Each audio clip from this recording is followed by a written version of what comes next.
Today, we're going to pull back the curtain on China's absolutely mind-blowing livestream shopping economy. This is a world where a single person can sell more in one day than an entire city mall does in a year. So how on earth does that work? Let's get into it. All right, let's start with a number. 42 billion yuan. I mean, just let that sink in for a second. That's over 6 billion US dollars.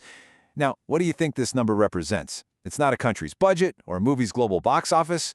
No, it's something way more wild. That number, that was the amount of stuff sold by a single live streamer, a woman named Via, during just one 24-hour shopping event. To really wrap your head around that, it's about the same as what a huge physical shopping mall sells in an entire year.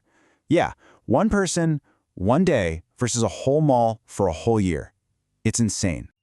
So that just leads to the obvious question, right? How is that even possible? How can one person have that kind of pull? Well, the answer isn't what you might think. It's not about fame, not in the traditional sense anyway. It's something way, way deeper. Okay, so the secret ingredient, the absolute core of this whole thing is trust. And to really get it, you have to understand the people who are at the center of it all. See, they're not just influencers. They're something else entirely. They're called Wanghong. It literally translates to net popularity, but that doesn't really do it justice. These are internet celebrities for sure, but their whole game is different. Unlike a lot of Western influencers who are trying to get views for ad money, a Wanghong's main job is to be a professional, trusted curator. They make their money from commissions on the stuff they actually sell. And that's the fundamental difference right there. A YouTuber's goal? Get views. More views equals more ad revenue. A Wanghong's goal? Build so much trust with you, their audience, that you buy what they recommend. Their paycheck, which can be a pretty sweet 14% commission on platforms like Taobao Live, is directly tied to whether you believe them.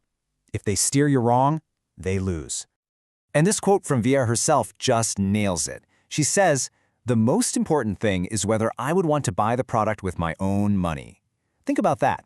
If she promotes a garbage product just for a sponsorship deal, her reputation, her entire business, could literally evaporate overnight.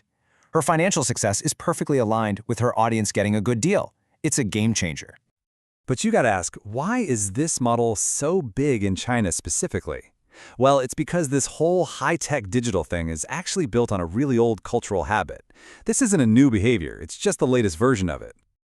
See, for a long time in China, product quality could be, well, a bit of a gamble. You couldn't just trust the brand on the box. It made shopping feel kind of high stakes. You could easily waste your money on something that fell apart. So you didn't just go shopping. First, you'd go find someone you trusted and get their advice.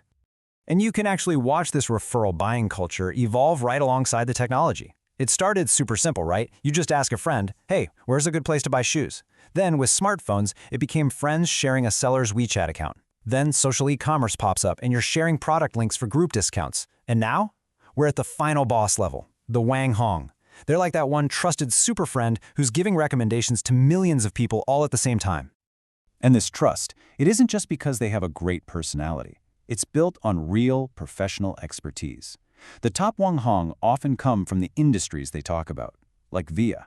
She wasn't just some random person. She ran her own fashion stores for more than 10 years. And then there's Lee Jackie, the lipstick king. His old job? He was a professional beauty consultant for L'Oreal. So they aren't just seen as celebrities. Their audience sees them as genuine experts, as curators. Okay, so we've got the culture, we've got the trust model, but how does this thing actually scale up into a multi-billion-dollar industry? Let's pop the hood and look at the economic engine that's driving all of this. First off, what are they even selling? Well, the biggest categories are probably what you'd guess. Women's wear and cosmetics are absolutely massive. Then you've got food, baby products, and everyday household stuff. But honestly, they sell everything. Even big-ticket items like home appliances are a huge sector. We're not talking about niche markets here. This is the core of consumer spending. So where does all the money go? Well, that commission, which is often around 20% of the sale, usually gets split 3 ways. In this example, you can see the Wanghong themselves take home the biggest piece of the pie, over 16%. Then the social platform, say TikTok, gets a little slice, and the e-commerce site where you actually click buy gets a cut too. It's this whole ecosystem where everyone benefits. Now you might be picturing these creators working alone in their bedrooms, but it's not like that at all. Most of the top Wanghong are backed by what are called MCNs, or multi-channel networks. You can basically think of them as talent agencies for the digital age. They handle all the behind-the-scenes stuff, the production, the management, the strategy, so the creator can just focus on what they're amazing at, building that trust and connecting with their audience. And the dream doesn't even stop there. For a lot of them, the ultimate goal is to become a content creator in the most entrepreneurial way possible.